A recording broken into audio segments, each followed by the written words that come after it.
I think I want to start this talk with a question. Why don't we, as women, speak authentically? Which is perhaps answered best with another question. Are we really encouraged to be authentic at all? A few years ago, I approached a coach, which is not uncommon for someone in my position as a woman in a senior leadership role. What is interesting is what I asked her to work on with me. My voice. I wanted training in how to be taken seriously, how to not sound silly or angry, how not to have my ideas ignored in a meeting when I suggest them, only to be adopted 5 minutes later when someone else, usually a man, repeated them. I actually asked her if she could teach me to drop my voice to a lower octave. 2 years later, and my voice is still at the same pitch, excitableness and infuriating enthusiasm, but she has finally helped me to see that my voice is my tool, and instead of trying to hide it or change it, I should use it. Recently, Jo Elvin, who's the editor of You magazine, said the following: "The fact is, we hold men and women to different standards. A man who speaks his mind is seen as strong. A woman who does the same is difficult or annoying. It's a tightrope I've walked for decades now. You constantly try to be decisive without looking bossy.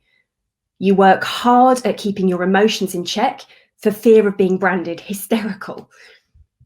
Jo also says how she too has bought into this narrative herself and nodded along as female personalities in the public eye have essentially been told to be a little less you. Well, I want to argue today why you should stop being afraid of being you. Stop buying into this narrative. Stop being controlled by the fear of what might happen and allow yourself to be a lot more you. This is not a new phenomenon. Historically, I think that women have been discouraged from activating and regularly using their authentic and real voices. Let me take you back to 1868 and the book Little Women.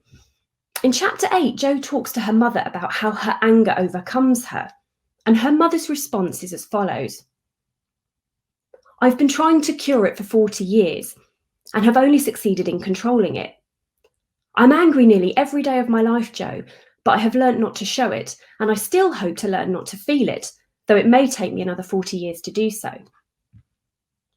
Cure it, control it, don't show it, and possibly the worst of all, learn not to feel it.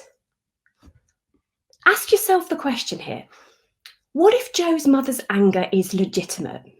What if she's angry about something that she should be angry about? Why on earth should she be trying not to feel it? And who gets to say whether or not she feels angry about something? I remember this quote from when I read Little Women as a young adolescent, and for years it haunted me. Countless times I would feel angry and think to myself, how do I stop feeling like this?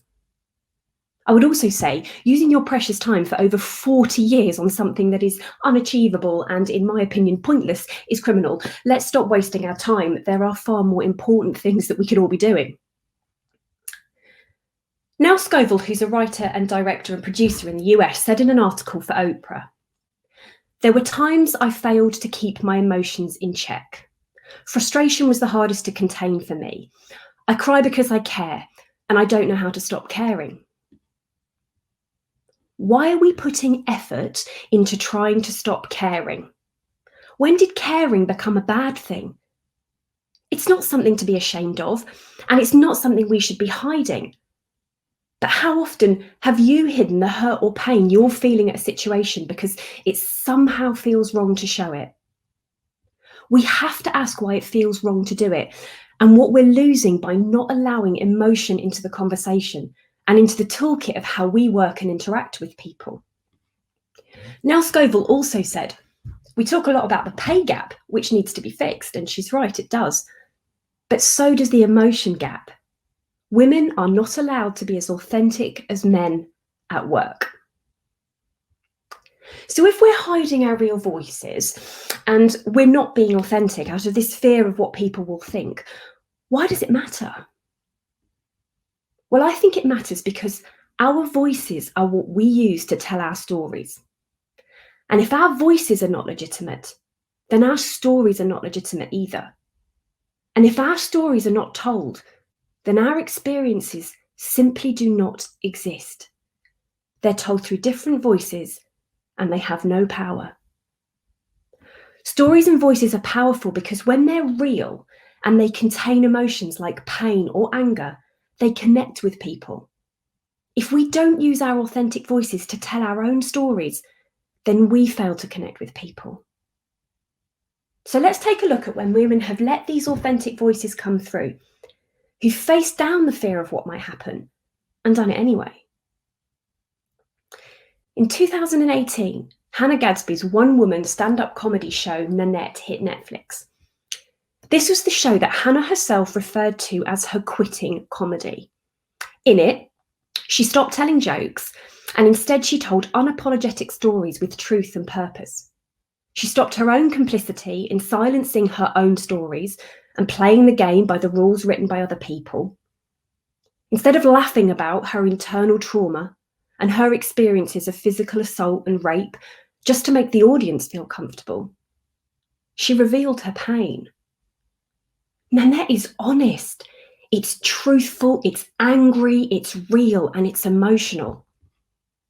Hannah revealed in a later TED Talk that she expected Nanette to push her further into the margins of her chosen career field. But instead, through her act of disconnection, the world connected with her and pulled her in.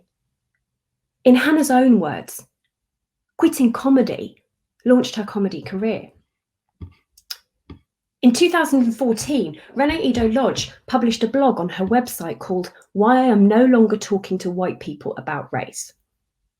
In an interview several years later, Renee spoke about that blog post and what had compelled her to write it. It was written at a point of despair and emotional exhaustion after years of trying to talk to white feminists and people in typically progressive circles about race and getting absolutely nowhere. The post is honest, it's truthful, it's angry, it's real, and it's emotional. It's unapologetic. The blog post took on a life of its own. It resonated with people in a way that Renee says she couldn't have even begun to predict. In 2017, Renee published a book of the same name to critical acclaim. And recently, this book was the first book by a Black British female author to reach the #1 spot in the UK book charts. In 2010, Brené Brown gave that TED Talk at TEDx Houston, The Power of Vulnerability. You may be one of the 49 million people who have watched that talk. In a recent Netflix show, Brené talks about how this talk came into being. The day before she gave it, she said to her husband, "I'm not going to give my usual talk. I'm going to talk about vulnerability. And perhaps more importantly, I'm going to drop the academic armor and I'm going to be vulnerable." She told personal stories about her own breakdown. Her talk is honest, truthful, real, and emotional. After the talk, she describes feeling full of shame, glad it was over, and swore never to do it again. The talk exploded and propelled Brené into the spotlight. So what is going on here? These women took a risk. They should have been cast out and cast aside for daring to be authentic, for ignoring their fears and for speaking their truth, which is exactly what they all thought would happen. But these three women's experiences are exactly at the point their power exploded. Instead of playing by the game, playing by the rules, using the prescribed language and staying in their allocated lane, they stepped out of it and they stepped up. They brought their whole selves. They were brave.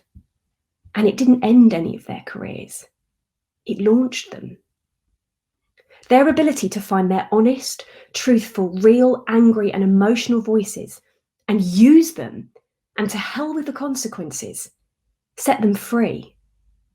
That freedom put them into a different space and created a new connection with their audiences. A connection they'd never previously achieved because they were dancing to someone else's music, singing to someone else's tune. But their own songs, in their own words, were immense. They connected with people, and they were and still are extremely powerful. My message to you today: throw out the rule book. The rules of public speaking, of business, of social engagement. Spoiler alert, they weren't written by you, and they damn sure weren't written to empower you. We are on someone else's stage.